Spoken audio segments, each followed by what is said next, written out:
Hello everyone. This is Nilanjan Bose from Simage Group of Institution. You are feeling ashamed that you are not able to speak in English? Why?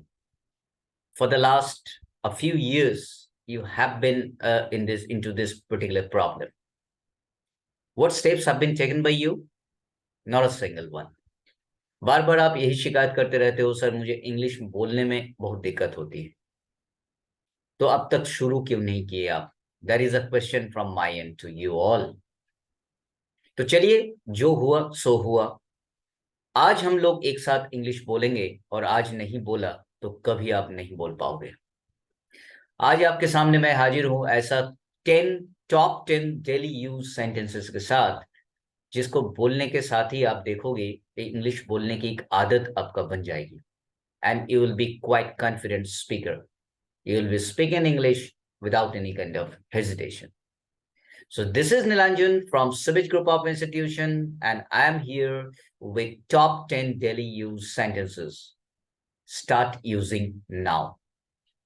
चलिए हम लोग शुरुआत करते हैं आज के session की। कुछ सेंटेंसेस आपको मैं सिखाने जा रहा हूं, जो सेंटेंस डेली लाइफ में हम लोग यूज करते हैं, अक्सर यूज करते हैं। Now I am giving you a task that first of all you watch the video till the end, and second one, whatever sentences we are going to practice today, you should practice on daily basis. So let's get started. Let us know what are the first 5 sentences and when to use. In our daily life, number of occasions it happens that somebody is asking you any question and you have some different thought of yours, and at the time आप ये कहना चाहते हो कि मेरी राय में ऐसा होना चाहिए। आप कितना आसानी से बोल देते हो हिंदी में मेरे राय में, लेकिन इसको जब इंग्लिश में कन्वर्जन की बात आती है, वहां पे you are facing lot of problem. But my dear students, from now onwards, definitely you will be able to speak in English. Instead of saying mere raay mein, you just use in my opinion. Yeah, according to my opinion. This is very simple. Look, these are the short sentences which you are supposed to use on daily basis. Everything depends on your practice. Practice makes a man perfect. Don't forget it. So मेरी राय में बोलने की बजाय आप आज से बोलना शुरू करोगे in my opinion. The number of time, the more you say, the more it will be in your group. Number of times you were supposed to say in my opinion. Right. Let us move to the next one. अगर आप मुझसे पूछो तो, ऐसा भी कई situation आता है जहां पे हम लोग दूसरे को बोलते हैं अगर आप मुझसे पूछो तो मेरा ये आंसर होगा। सो अगर आप मुझसे पूछो तो ये तो आसानी से आप बोल लेते हो, लेकिन इंग्लिश में if you ask me, very simple, just see that I have used only 4 words. If you ask me, that's it. इसके जरिए हम लोग इस फीलिंग को बता दिए और जो आपका मन में है उसको आप बता दिए। अगर आप मुझसे पूछो तो इसको इफ यू आस्क मी के जरिए हम लोग एक्सप्रेस कर सकते हैं। है ना बहुत इजी? Yes, of course.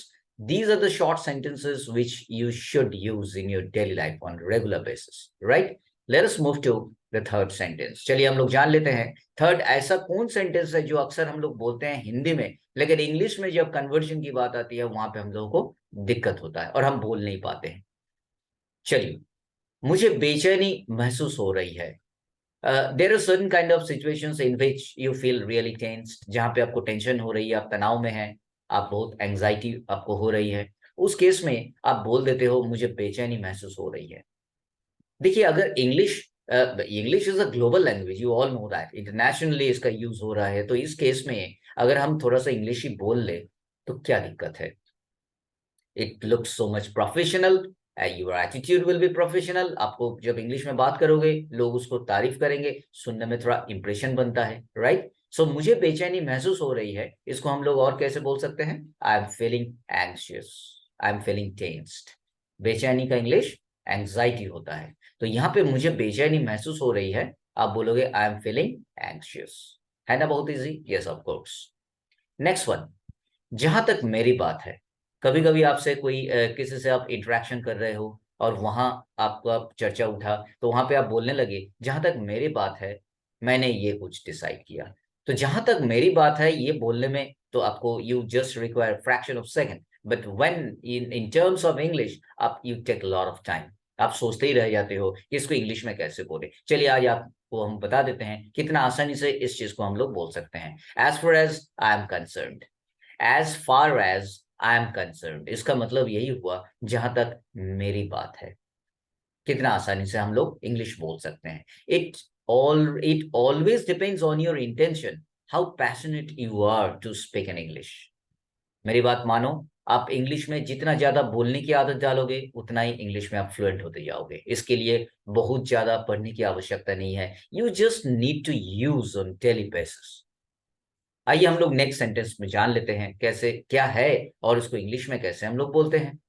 मैं निश्चित हूं, मैं निश्चित नहीं हूं लेकिन, मैं निश्चित, there are certain kind of situation in which you are not definite, आप बहुत सर्टेन नहीं है, आपका अनसर्टेनिटी लगा हुआ है, वहां पे आप निश्चित नहीं हो लेकिन आप कुछ बोलने की कोशिश कर रहे हो। उस केस में आप हिंदी में जब बात आती है वहां पे आप बोलते हो मैं निश्चित नहीं हूं लेकिन। लेकिन देखिए इसको अगर इंग्लिश में हम लोग बोले कितना आसानी से बोल सकते हैं, I am not sure but, I am not sure but, कितना आसानी से 1 2 3 4 5 ओनली 5 वर्ड्स के जरिए इस सेंटेंस को हम लोग बता दे रहे हैं। So it, as I have already told you a number of times that it always depends on your practice, how much practice you are having, कितना ज्यादा practice, the more you practice the more fluent you will be। तो I am not sure but इसका मतलब क्या हुआ, मैं निश्चित नहीं हूं लेकिन। ये 5 सेंटेंसेस अभी जो हम लोग डिस्कशन किए, इसको अगर डेली लाइफ में हम लोग यूज करें depending on certain situation, yes of course situation matters the most. जहां पे ऐसा सिचुएशन हो, जहां पे ऐसा कंडीशन आ जाए जहां पे इस टाइप का सेंटेंस यूज करना होगा, at that particular point of time you are suppose to use these English sentences instead of Hindi, and the more you say the more it will be in your group grade, right? So 5 sentences हम लोग अभी जान लिए। चलिए और 5 sentence से आपको रूबरू कराते हैं और आप जानोगे कि कितना आसानी से हम लोग इंग्लिश बोलते हैं, कितना फ्लुएंटली हम लोग इंग्लिश बोल सकते हैं। तो चलिए नेक्स्ट सेंटेंस की तरफ बढ़ा जाए और हम लोग जानकारी लें कि नेक्स्ट सेंटेंस क्या है और कैसे हम लोग बोल सकते हैं।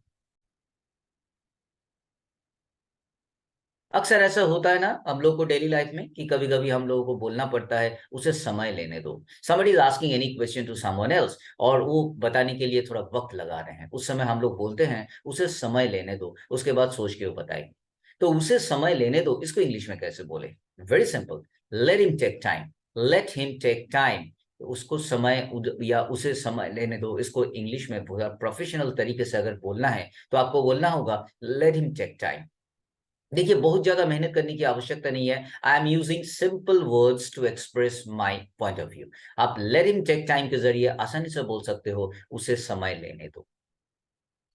Let's move to the next sentence.